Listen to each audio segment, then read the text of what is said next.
Welcome, everyone. I'm excited to talk with you today about placement in Word Warm-Ups Live.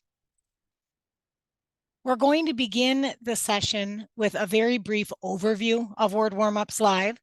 Then we're going to talk through the phonics assessment. I'm going to give you some information about how to kind of deconstruct the document. It's really big, and hopefully that will help you understand the different sections so you can see that it isn't quite as overwhelming as it looks.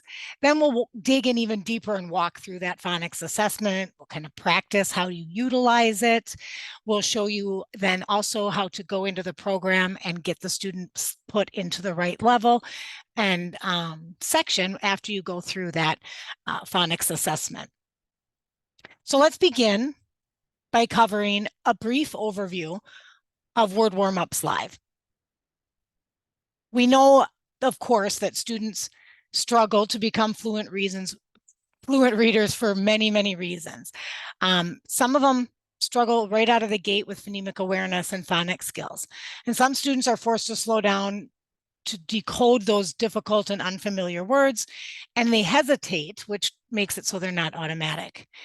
We also know that students who cannot decode accurately and automatically aren't fluent, right? And we know that fluent readers understand better than disfluent readers. And so this program reinforces that phonemic awareness and phonics. It helps develop mastery and automaticity and decoding. And in my opinion, it's the best I've seen out there for phonics programs that does this. It instructs in phonics, patterns, and sounds. It allows students to practice decoding, and it allows them to practice enough to bring them to the level of automaticity, which of course is fluency development, right? All of these different components of reading, of course, are connected in many ways. And we need our students to have a good foundation in phonemic awareness and phonics. We need them to be able to decode automatically, but also to be able to do it to be able to decode accurately. But automatically is also essential to get them to that final goal of being good understanders of what they read. So most phonics programs, well, I would hope that all phonics programs teach students to decode accurately. But just because you can decode accurately doesn't mean you can necessarily do it automatically. So it's important to do that. Research tells us that in order to become fluent readers, students need to be able to do both accurate and automatic decoding. We know that students who need to focus all their energy on the decoding, on sounding out the words, they really just don't have the mental capacity to think about what those words mean. In fact, research findings show that students who haven't become automatic with their decoding by the beginning of second grade are at a much higher risk of reading failure. So the Read Naturally strategy is employed in Word Warm-Ups Live, just like it's employed in Read Naturally Live, 1 Minute Reader Live. Word Warm-Ups Live also uses teacher modeling, repeated reading, and progress monitoring. Word Warm-Ups Live is a mostly independent program. Like Read Naturally Live, there are times where the teacher and the student need to be together one-on-one, and there are also steps where the student can complete them independently. There are word list exercises that give students a lot of decoding practice. We have spelling activities so that they do not just the decoding, but also the encoding. And then, of course, we have some stories in each section that allow students to practice decoding words and featured patterns and connected text. So Word Warm-Ups is broken up into 3 different levels. And so level 1 is what you might expect level 1 to be. It's going to be your 1-syllable words that are typically taught in first and very early second grade. You can see on the right-hand side, there's a picture of a scope and sequence from level 1. Letter A section, A, starts with letter sounds. And this scope and sequence is in your handout as well. We actually have a 2-page document that contains a scope and sequence from all 3 levels. It's just now been added to your chat box. It's also in your handout, and you can also access it from within Read Live, which I'll show you how to do a little bit later in the session today. Level 1 has 9 different sections. And there's 69 exercises broken up between those sections. So as I mentioned, it starts with letter sounds. Then, as you probably would expect, we do short vowels, long vowel, silent E, and so forth. It goes through those one syllable patterns. Level 2, creatively named, is 2-syllable words. We begin work with compound words, open and closed syllables, prefixes and suffixes. Again, that scope and sequence is in the same link that was already added to the chat box. Actually, level 1 and level 2 are on the same page, and the final level has its own page dedicated to the scope and sequence of that level. But in our second level of Word Warm-Ups Live, we have 8 different sections with 68 exercises spread out between those. We have a introductory lesson. There's many word list lessons, and then that story lesson. And again, that is for all level 1, 2, and 3 contain that variety of kind of lessons for each of the levels that are available. The final level in Word Warm-Ups Live is our level 3. It's a multi-syllabic word level. It is incredibly difficult for many of our students to decode 3- and 4-syllable words. And so we find that a huge percentage of our students need work in level 3. There's 7 sections in level 3 with 48 exercises spread out over those different levels. Word Warm-Ups Live level 3, I found, is very widely used in not just elementary school and upper elementary school, but also in middle schools and high schools. We have an increasing population that struggle with phonics, and we have found a lot of students really benefiting, especially in level 3, because it teaches that decoding in the chunking words apart, right? Breaking them up into syllables and blending them together, which is often slightly different sound that they sound like when you break them apart and then blend them together. So there's a lot of instruction and practice in that process. So after that brief overview, let's get into the heart of what we're here to talk about today. We're going to talk about phonics assessment for the rest of the time. And I'm briefly going to help you break apart the phonics assessment. That link has just been added to your chat box, so you can access it through the link it is available on our company website. It's also available within the Read Live program. And in just a minute, I'm going to show you where you can find it. So you don't have to ever save it. You can always access it by logging into Read Live, and I'll show you where in a minute. But before I do that, I want to help you break apart this document. So I want you to notice the green circle at the bottom of the right-hand corner of the slide. You're going to see these green circles with the number pages listed as I go through this document. And it's just going to try to help you familiarize yourself with the different sections. I don't like instructions. I don't like reading instructions. And so this sort of a document's got 17 pages and there's quite a bit of text on every page. It feels overwhelming to me. So this section is designed to just help you break it apart. And what you'll realize is it's not really that big of a document, because it's the actual assessment in these 17 pages. It's also the actual scoring record sheets in these 17 pages, as well as a pronunciation guide, as well as instructions on how to use the assessment and a script. So all of that is contained, and most of it you don't have to read yourself. You just simply give it to your students as part of, because the biggest chunk of it is the actual assessment itself. Okay, so whenever you see a red outline on a section, notice that in the right-hand side of my page, we have the table of contents with a red kind of bubble around that. The contents of the table of contents is listed in this green box to the left. So if you are like me and your eyes aren't quite good enough anymore to be able to read the little tiny words on my screen, they are the same words in that larger green box on the side. Okay, so that's what it tells you in there. I want you to notice that in the table of contents, all the words are blue and they're underlined. And that's because they're hyperlinked to move within that document. So if you were to click on level screener, you can see right in here in this red box, this third heading, scoring worksheet and student copies, the first item under there is level screener. If I were to click on that hyperlink within the document, it would skip to that exact section. So I don't have to scroll through to find it. I click on that and it brings me directly to that part of the assessment. So all of those items in the table of contents are hyperlinked to land you in the exact spot that that item appears within the document. Okay. So page 1 through 4 is what we call the administration guide. So this is the part where you will find information about which students need phonics intervention and what programs might be right for each of these kinds of students and how to make those decisions. There's also directions for completing the assessment.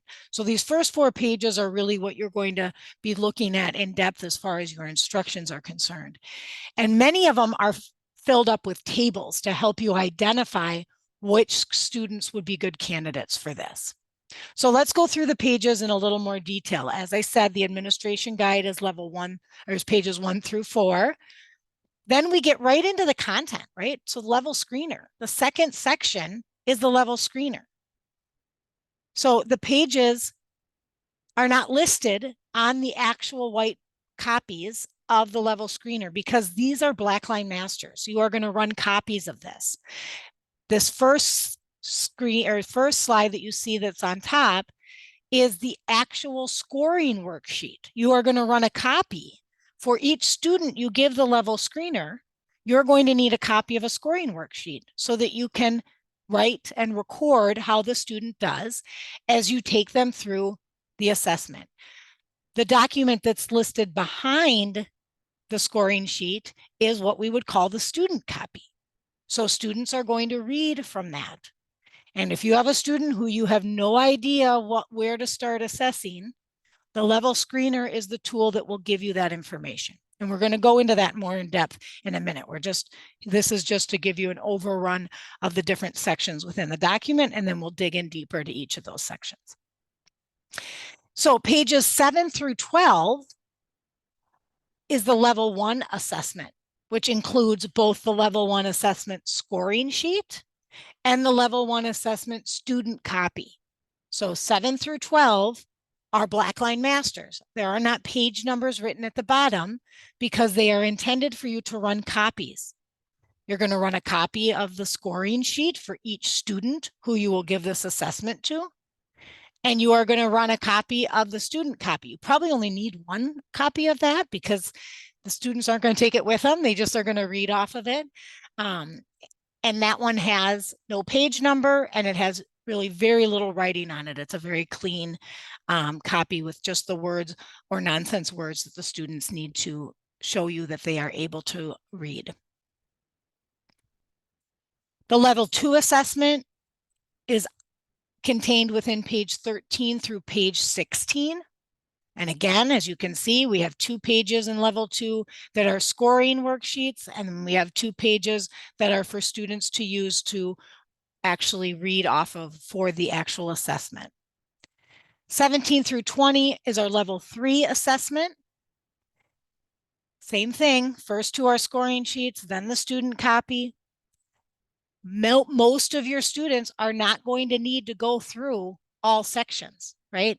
You will likely need to use different assessments based on each student's needs. So a student who is fine with 1-syllable and 2-syllable words, but only start struggling when they get to those large multisyllabic words, you won't even need to use page, 5 through 16, because you won't need to use those first few assessments. You'll just focus in on this last one. And the opposite is true. A young student who starts struggling with phonics and those 1-syllable words, you probably won't take them much past that because you'll identify where you need to start with the student.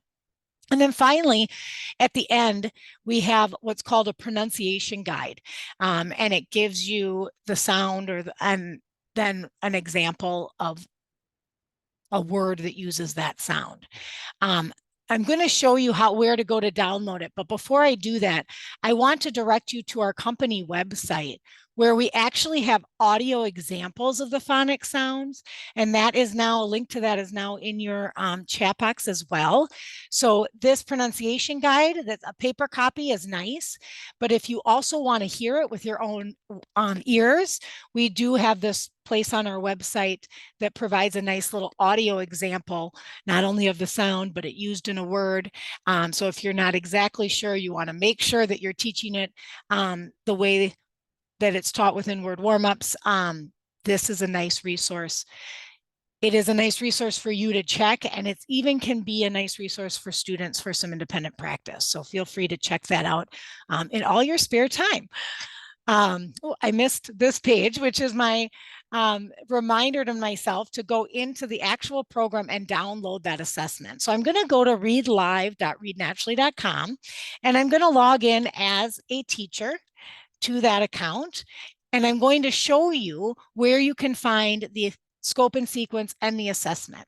When I click on the picture of the house in the upper left-hand corner, I'm brought to my page that has tiles. The student activity tile is listed in a rectangle here over on the upper right corner. It's also listed in the drop-down menu in the upper left-hand corner. When you click on student activity, the most prominent button, hopefully the one that you kind of see most, is the blue button in the upper left-hand corner, and it says application specific actions. So when I click on that button, you can see that it brings over this menu, and it is titled actions. Okay, these are the actions.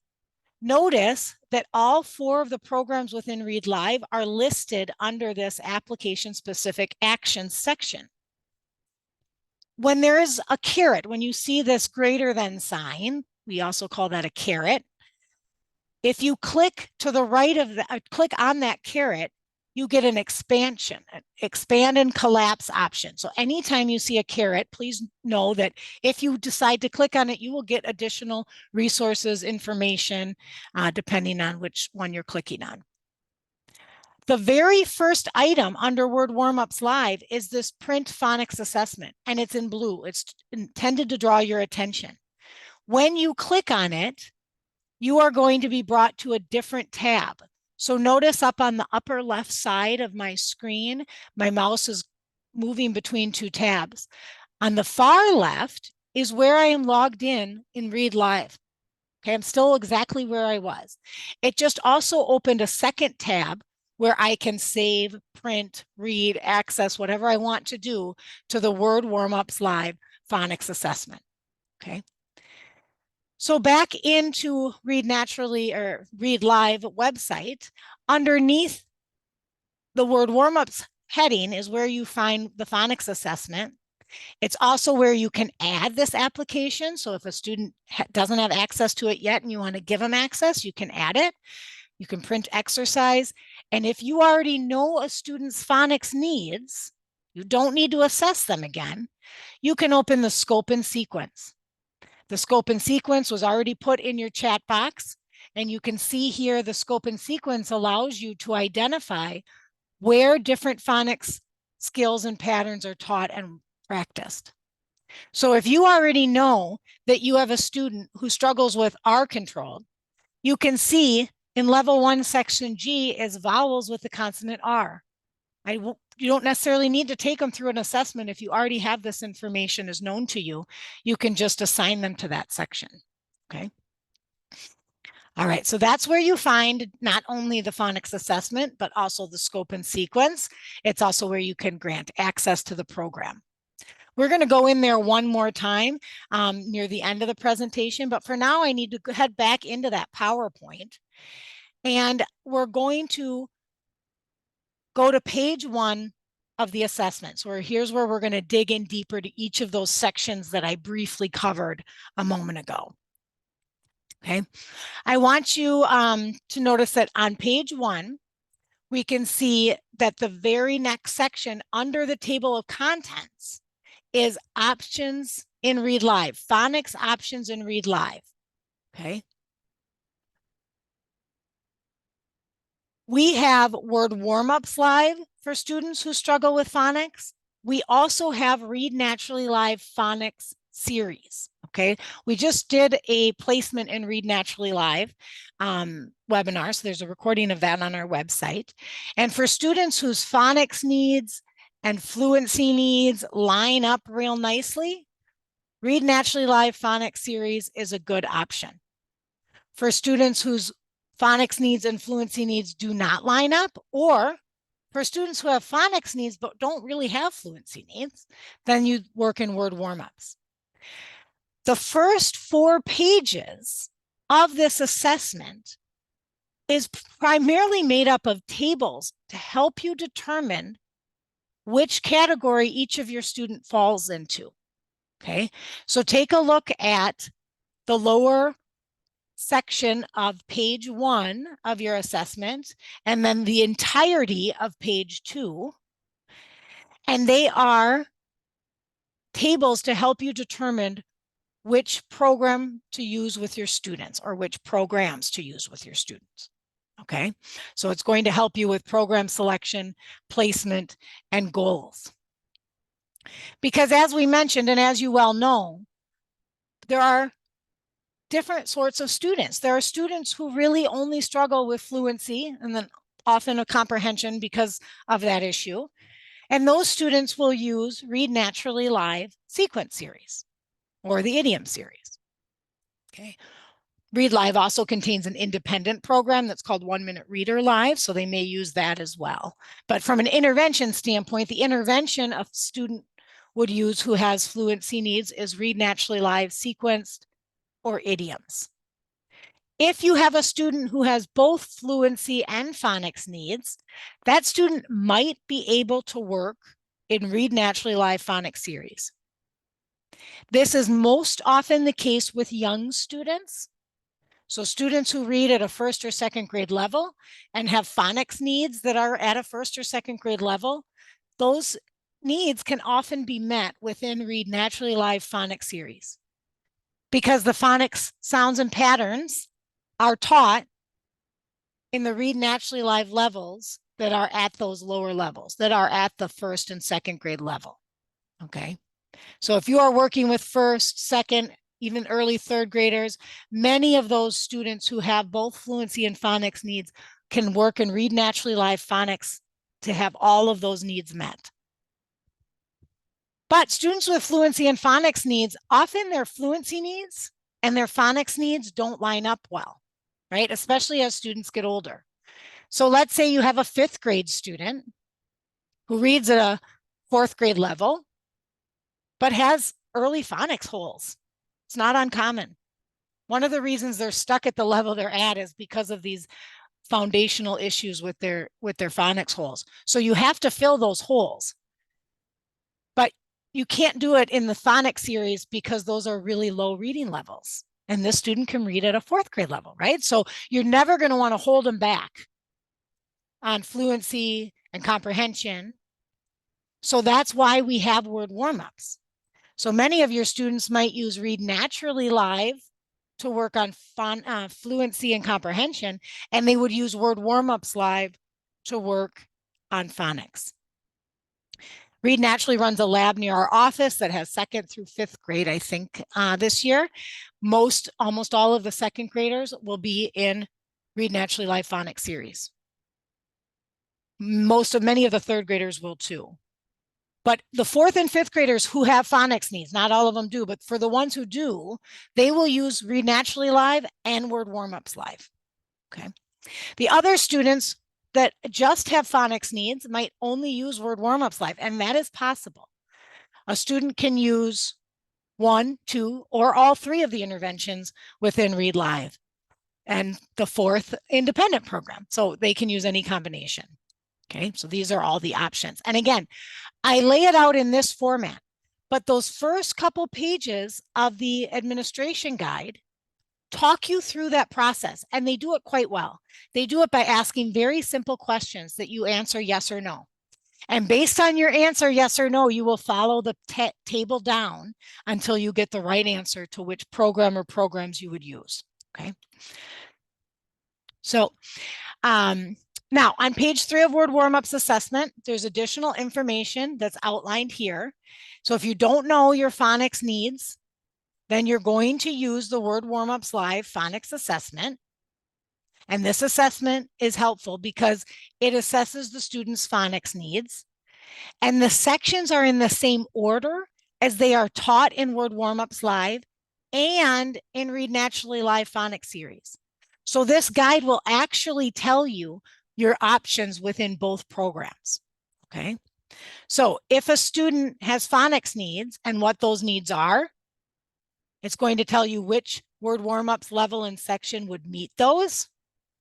And it's going to tell you whether the student can work on fluency and phonics together in Read Naturally Live Phonics series, or if they need to work on them in separately and use Read Naturally Live as well as Word Warm-Ups Live, okay?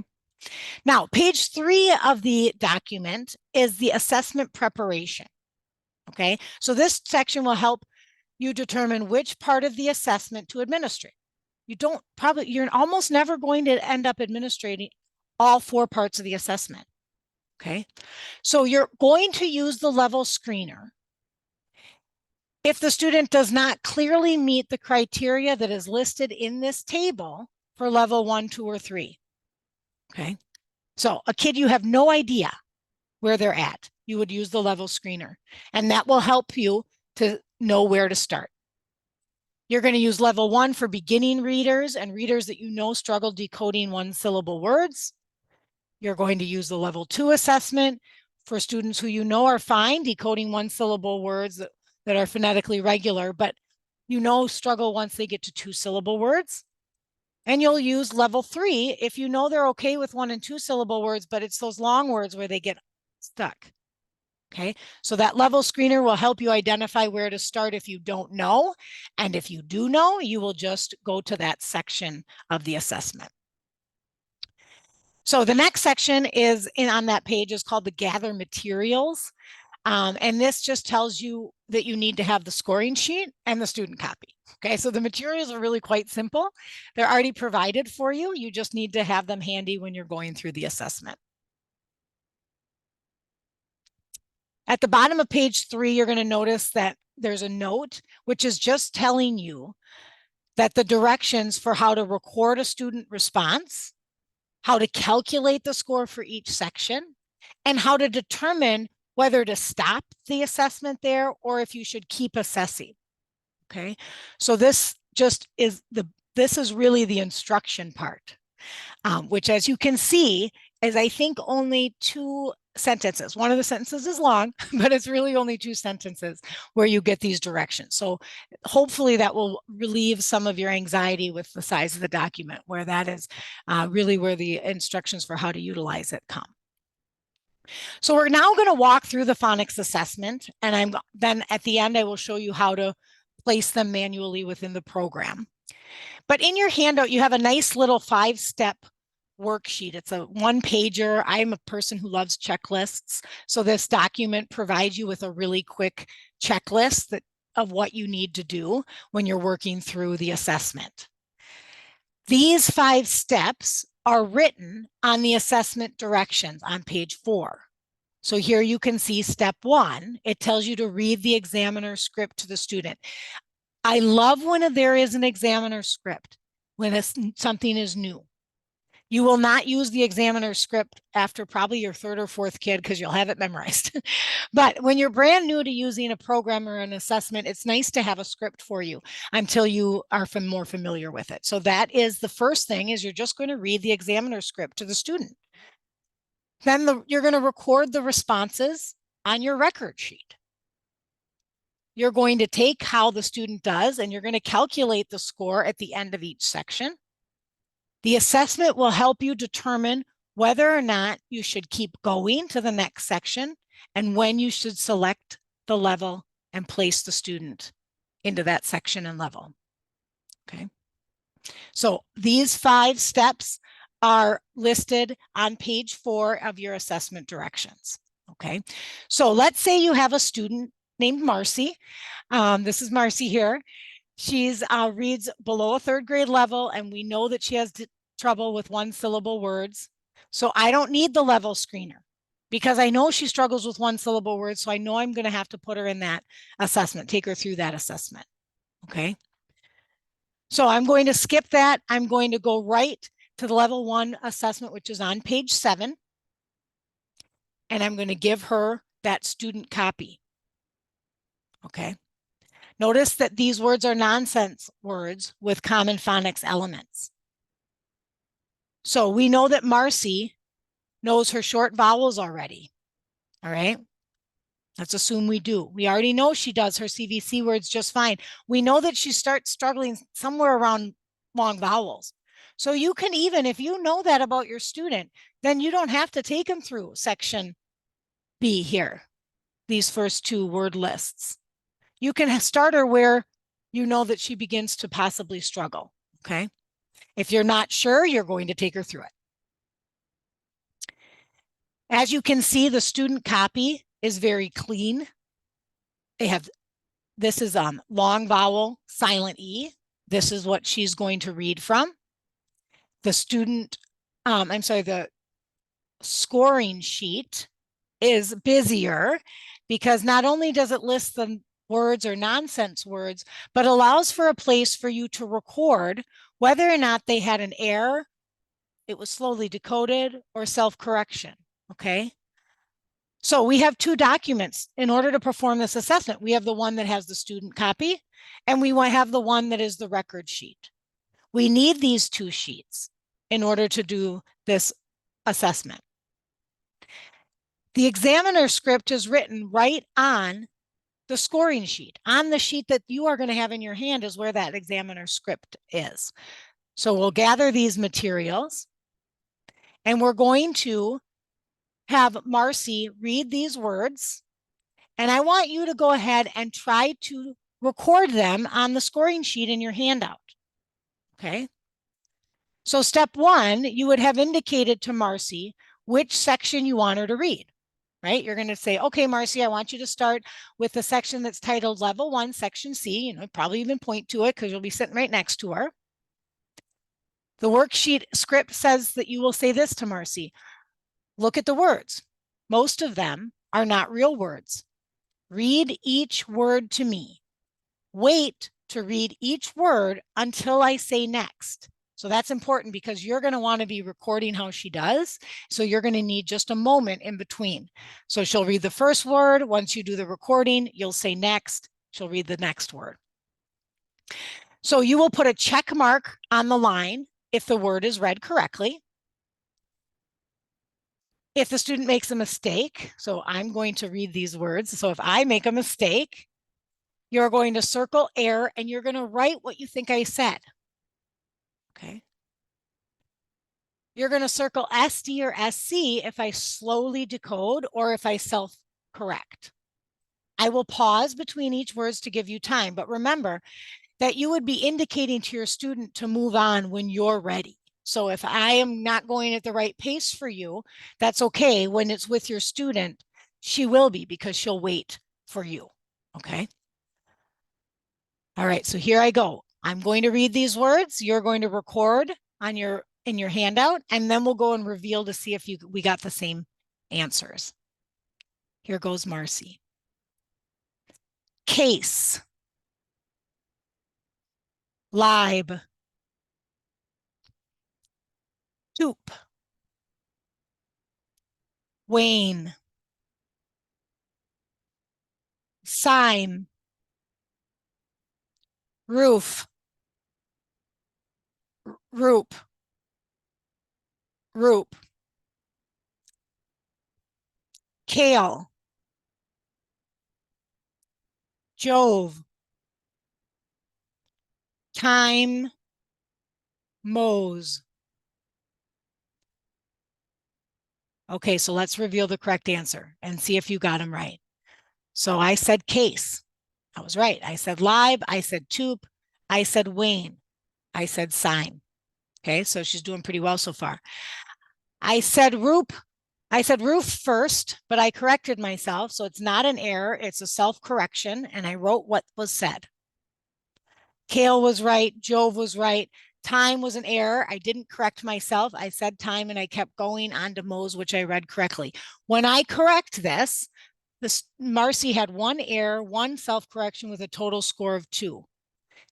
Every single part of the scoring sheet gives you this instruction. So here it says, if 3 or more errors or a total score of 6 or more, she has only one error and a total score of 2. So she's not there. Okay. So she's in if not continue testing. I'm just going to give her the next section. If she did have 3 or more errors or a total score of 6 or more, then I could put her in this level of word warm-ups. Or if she had a fluency issue too, I could also see if she could work in Read Naturally Live Phonics series instead and get all of it taught within one spot. Okay. So when you give her the next section, level 1, section D, long vowel pairs, in this one, she has 3 errors, a total score of 4, but she meets this requirement of 3 errors. So it is telling you to place in Word Warm-Ups Live level 1, section D. Okay. Now, again, remember there's that pronunciation guide, and there is the resource on our website to help you if you're unsure of the sound or sounds that should be made with when the students are working in the assessment or when the students are completing the assessment with you. Okay. So finally, program selection and placement. So let's go back to page 2 of the Word Warm-Ups Live Phonics Assessment document. Remember that we have this awesome table on there that helps us make those difficult decisions about which program selection, placement, and story goals should be. So this table is very helpful for you. Upon first glance, it looks a little bit overwhelming, but that's quite deceiving because it's just asking 3 very simple questions. It's asking, does the student need to work in phonics? Does the student need to work on fluency? And does the student read at or below a 3rd grade level? So depending on how you answer these 3 questions, if it's no, yes, and not applicable, if it's yes, no, depending on how you answer this, it will tell you a recommendation for a program placement and goal. Okay. It will tell you which of these combinations or individual programs you should use with each individual student. So Marcy had a total score of 4, but she had 3 errors. So that means that she needs to work on long vowel pairs. Marcy only struggles with phonics. I'm not going to have her work and Read Naturally Live to work on fluency because she only has phonics needs. So I am going to assign her Word Warm-Ups Live level 1, section D. Marcy's done. Okay, let me show you how to do that in the program. Let's go back into the account. I'm going to start on the home page of the staff module. Okay, so when I log in, I come to this home page, I click on student activity. Marcy already has a license, so she appears on my student activity page. By default, it is displaying the students who are assigned to the lead teacher I'm logged in as. I'm currently logged in as a lead teacher named Heather Frillman. So these are all of Heather Frillman's students who have licenses. If I want to narrow this list down, I can go in and put in the first few letters of Marcy's name and click search, and then all the different people who we have Mary, we have Marcy, and we have Marcy Mastel. So we can locate our student by narrowing the search even more if we want to. Remember, this caret, okay, shows me that Marcy already has access to Word Warm-Ups Live. If she didn't, I could select her name and I could add the application for her. So if your student is on this list, you want to use Word Warm-Ups Live with her, but she doesn't have access to Word Warm-Ups. She only has Read Naturally Live in 1 Minute Reader. You would select her name and add that application for selected. Okay. Marcy already has access to Word Warm-Ups Live. When a student is granted access to Word Warm-Ups Live, they are by default put in level 1, section B. Section B is CVC words. Marcy doesn't need to work on CVC words. So I'm going to hover over this little change assignment button that is to the right. can see change assignment. There's a pencil and a pad of paper, and it change assignment pops up. When I click on that, I am going to move Marcy into long vowels. Okay. And I'm going to click save and close. So now Marcy is in level 1, section D, which is where the assessment told us to put her. Okay, so now Marcy can log in and start working in that section that I know is appropriate for her. So let's say we have this student who's a second grader and she needs to improve on fluency and she struggles decoding one-syllable words. That's a little more common on those lower grades. Most kids who struggle with phonics also have a fluency issue. So I'm going to use my phonics assessment level 1 because I know she struggles decoding one-syllable words. I'm going to give her that assessment and I'm right. She has 3 errors. So it's telling me I can either place her in Word Warm-Ups Live or I can put her in Read Naturally Live Phonics level. So when a student has fluency and phonics needs, she might be able to work in the phonics series of Read Naturally Live if she reads at or below an early 3rd grade level. Ella reads at a 1st grade level. Ella struggles with CVC words, with one-syllable words. And so we're going to give Ella an assessment and Read Naturally Live. And if she fits in the mid-1st grade level, as she did when we gave her the Read Naturally Live assessment, it will present me with the options. Notice the bottom 2 options here are phonics, long vowel pairs, and long vowel silent E. Okay. So I am presented with the option. If there is a phonics level that correlates with where the student places in Read Naturally Live, it will be listed as an option. So I can select the right one for Marcy. Marcy struggles with long vowels. She reads at a mid-1st grade level. I can have her work in Read Naturally Live, long vowel, silent E.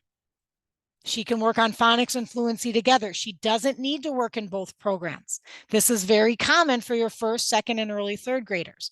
Any student who's reading at a 1st, 2nd, and early 3rd grade level might be able to work in their phonics and their fluency together in the phonics series of Read Naturally Live, just like this student did. But as your students get older, that's going to be less and less common. So for example, here's a 5th or 6th grade student who reads at a mid-3rd grade level. You know that this student struggles decoding 2-syllable words. You're going to give this student level 2 assessment because you know 1 syllable are fine. The 2 syllables where the student starts to struggle.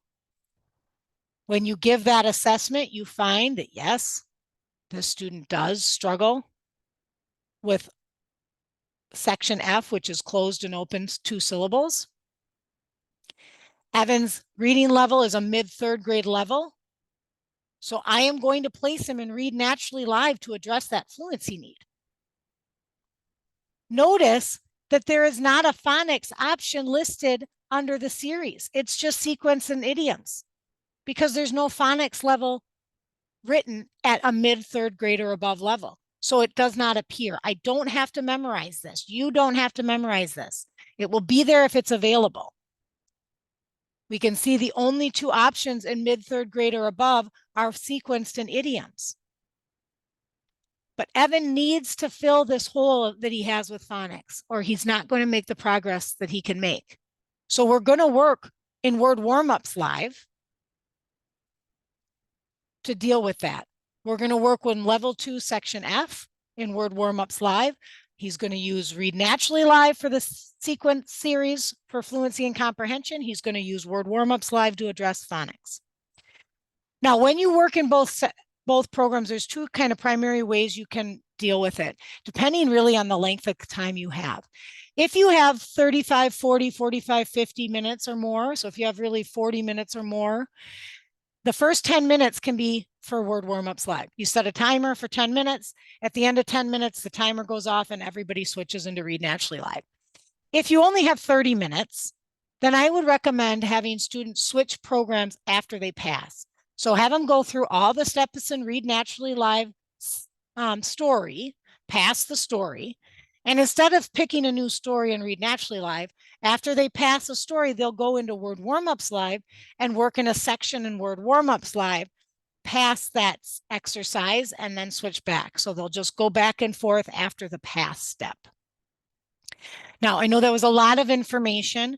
We have a lot of resources on our help page, which is available through readnaturally.com.